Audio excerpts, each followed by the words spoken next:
Amanhã, quarta-feira, dia 23, começa a Black Friday Tangente. Para saber mais, acesse o link aqui na descrição. Seja muito bem-vindo e seja muito bem-vinda. Eu sou Ericles e aqui a gente fala sobre design. E nesse vídeo eu vou te explicar uma coisa que lá no vídeo da terça-feira passada eu não te expliquei, que é sobre por que as tangências funcionam como funcionam.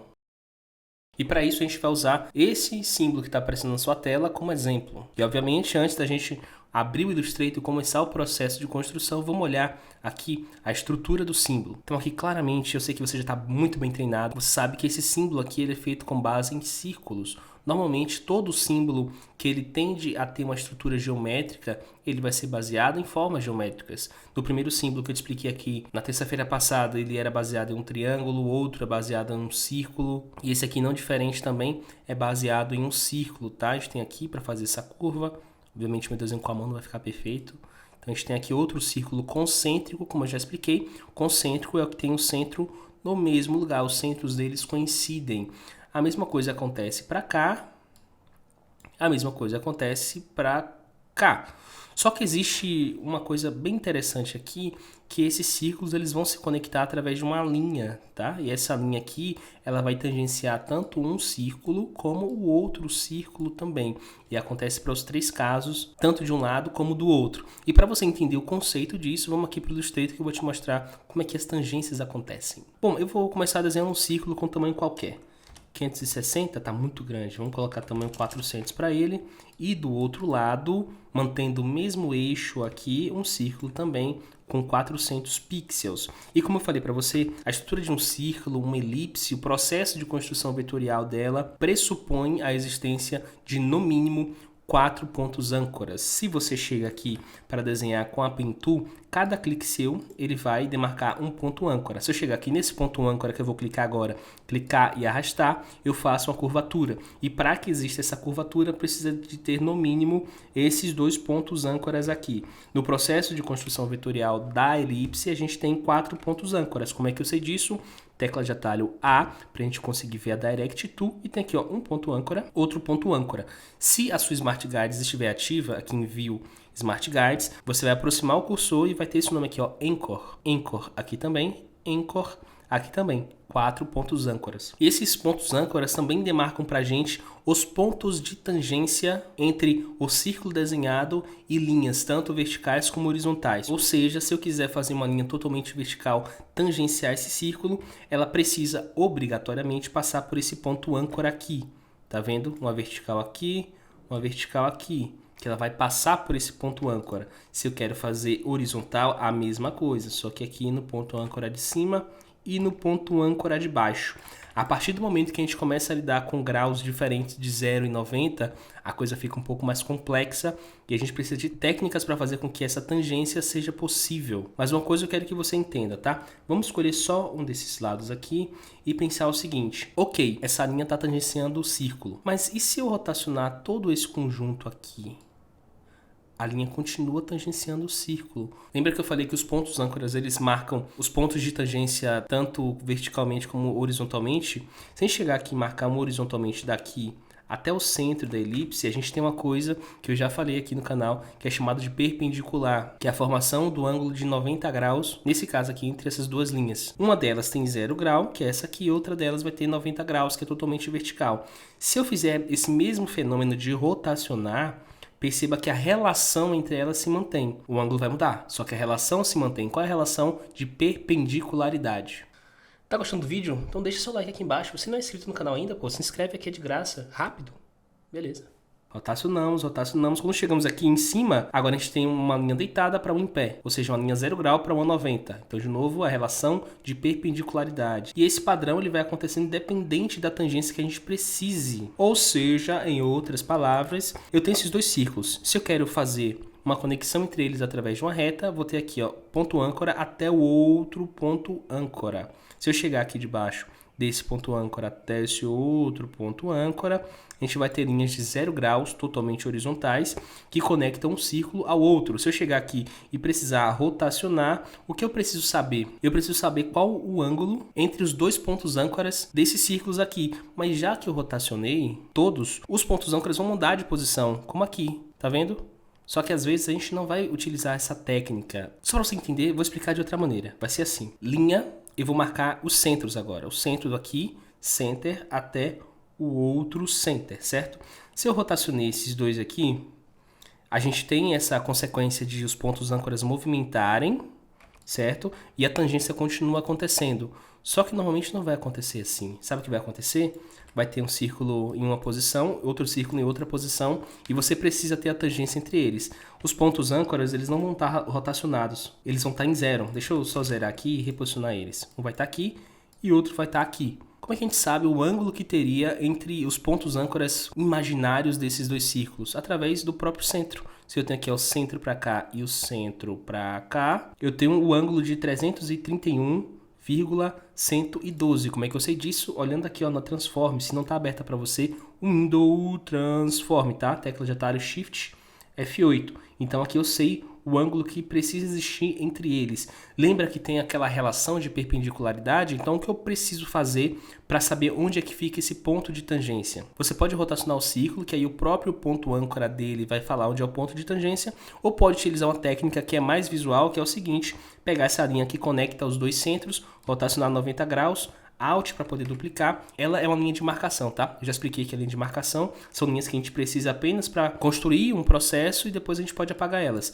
Vou centralizar aqui ao círculo, reforçando o clique no círculo para definir ele como KeyObject, e exatamente onde a linha intersecta o círculo é o ponto de tangência entre esse círculo e esse círculo aqui. Agora o que eu preciso fazer? Trazer para o outro também.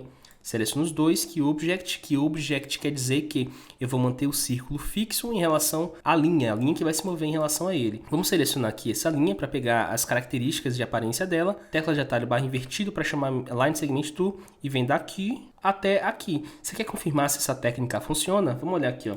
É esse grau, tá? É o 331, não sei o que lá. Ctrl A para selecionar, Ctrl C para copiar esse valor. Clico aqui, a gente vai rotacionar aqui, ó, colando aquele valor. Se eu aperto a tecla A, perceba que bate tudo certinho, a matemática perfeita. E a matemática no Illustrator é a coisa mais bonita do mundo.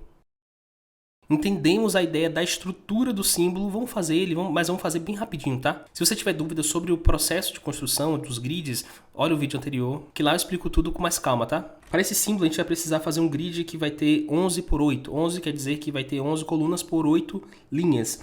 Eu vou fazer o tamanho do módulo dele com 80 pixels, tá? Então 80 por 80, clico aqui, arrasto para o lado, Ctrl D até ter as 11, então 3, 4, 5, 6, 7, 8, 9, 10, 11. Seleciono tudo com Ctrl A, Alt e Shift aqui para baixo, então 2, 3, 4, 5, 6, 7, 8. Ctrl A para selecionar tudo, Ctrl G, eu quero ele centralizado na minha Artboard, Ctrl Shift G para desagrupar. Lembrando que eu falo com mais calma sobre esse processo em vídeos anteriores. Vou diminuir aqui para 0,2 a espessura do grid, nomear a layer para grid, bloqueia, vamos criar aqui as guides, que vão ser nomeadas como guides, e como eu falei, esse símbolo que a gente desmembrou ali, ele é feito a partir de círculos. Aí os círculos, eles vão ter uma medida de 5 módulos, tá? Então 2 pontos aqui para tudo que for guides, clico, Shift para manter a proporção, 3, 4 e 5 aqui. Vai ter um aqui, outro aqui e outro aqui. Show? Só que a gente vai utilizar o espelhamento, já que é um símbolo simétrico, a gente pode utilizar essa ferramenta para não ter que fazer as tangências de cada uma das coisas, tá? Então, Ctrl C, Ctrl F, eu falei que tem outro círculo concêntrico a ele, que dá essa espessura aqui. E vai ter esse mesmo conjunto aqui embaixo, no meio do nosso grid, que é aqui. Exatamente aqui, só que a gente precisa conectar esse ponto a esse. Você pode tanto utilizar a técnica com as linhas, como também rotacionar para que os pontos âncoras, eles correspondam com os pontos de tangência, tá? Vamos fazer o seguinte, vamos medir aqui, ó. O centro dele tá aqui, e o centro do outro tá aqui. Ixi, já apareceu ali, ó, 135. Eu não vou cobrar que você faça a conta aí, mas 45, 90... 90 mais 45, 135, ou seja, esse aqui é um ângulo de 45 graus espelhado para o outro lado, o que torna as coisas um pouco mais fáceis nesse caso aqui, tá? Então o que a gente pode fazer é selecionar todos os círculos, vem na ferramenta Transform e rotaciona 45 graus. Poderia ser 135? Poderia, tá? Aqui, como eu identifiquei esse padrão, já coloquei para 45 graus. Aqui tem um ponto de tangência, deixa eu selecionar o círculo. A gente consegue ver aqui, ó, ponto de tangência, que também é um ponto âncora, e aqui no outro vamos estar correspondendo, ponto de tangência, que também é o ponto âncora. Tecla de atalho barra invertida, vamos encontrar aqui o Anchor, vou dar um zoom, fica mais fácil, Anchor. Apareceu o Anchor para mim, eu vou descer agora, até conectar com o outro. Anchor, Pronto, conectou certinho. E para que isso aconteça, você precisa ter obrigatoriamente a Smart Guides ativa, tá? Vamos encontrar o outro aqui, Anchor, tem que dar de cara com o outro Anchor aqui. E por via das dúvidas, a gente pode confirmar que essas duas linhas vão ter 45 graus aqui. Então, menos 45 graus, menos 45 graus, que é o equivalente a 135. Perceba que não mudou nada porque ele estava vindo de cima para baixo, agora está de baixo para cima, fazendo esse ângulo assim, ó, de 135. A gente não precisa fazer na parte de cima porque a gente vai utilizar a técnica de espelhamento. Ó, que a minha ferramenta Reflect Tool, vou chegar aqui, ó, Center e vou rotacionar para cá. Com a tecla Shift, né, para que seja múltiplo de 45. A Alt para duplicar, temos a primeira parte pronta e agora é só caixão em vela, tá? Vamos selecionar esse conjunto aqui, menos esse círculo de baixo, tecla O de novo, vou marcar o centro dele e joga para o lado. Pronto, o nosso símbolo está pronto. A gente entendeu sobre como é que funciona as tangências aqui no Illustrator. A gente utilizou um grid e esse símbolo segue todo o grid certinho para você ver como a matemática é perfeita. E agora basta fazer a combinação das formas. Alt e jogo para cima aqui para criar uma cópia da Layer Guides. Eu vou chamar isso aqui de final. Vou ocultar a visualização das guides. E agora a gente pode apertar a tecla de atalho Shift M para chamar a Shape Builder. Para a gente conseguir observar a soma das partes, eu vou apertar a tecla Shift X, que aí eu troco o que é Stroke em Fill, ou que é contorno em preenchimento. Como eu sei disso, tá aqui ó, aparecendo no Color Picker, que a partir do momento que eu clicar e arrastar aqui, essa forma combinada vai ter o preenchimento preto. Vou chegar aqui, combinar, é um coração, né? Só que esse coração se conecta com a parte de baixo também, assim. Vem para cá. Bem pra cá. Vamos fazer o seguinte, agora separar o que é realmente desejado de todas as guides que sobraram. Eu falei que ia explicar outra técnica também, tá? Então, eu tô lembrando das minhas dívidas, tá? Tecla Y, que é a varinha mágica ou Magic Wand Tool, vou clicar na linha. Quando eu mudo a aparência dos objetos combinados, facilita pra mim também fazer isso aqui, tá? E eu aperto só Delete. Pronto, tirei tudo que se parece, ou seja, tudo que tem um contorno preto com determinada espessura e só sobrou esse aqui. A gente pode clicar e ver. Só tem uma forma dentro do Final. E esse é o nosso símbolo. Se você curtiu esse vídeo, deixa seu like aqui, se inscreve no canal e lembra que amanhã começa a Black Friday Tangente. Tangente é o meu curso de Illustrator, onde eu explico tintim por tintim cada uma dessas técnicas, cada uma das ferramentas do Illustrator de maneira completa. Tangente é um curso com mais de 4 anos e que tem quase 1000 alunos. Eu tenho orgulho de ter criado esse método de criação de símbolos que eu aposto com você que você não viu e não vê em nenhum outro canal. E se você ainda não é aluno ou aluna do curso Tangente, eu espero que nessa Black Friday você consiga, porque vai estar um preço surreal e vão ter também outros bônus relacionados, tá? Para saber mais, tem um link aqui na descrição da página do evento, você pode entrar no grupo do Telegram pra gente trocar uma ideia por lá. Meu nome é Ericles e até a próxima.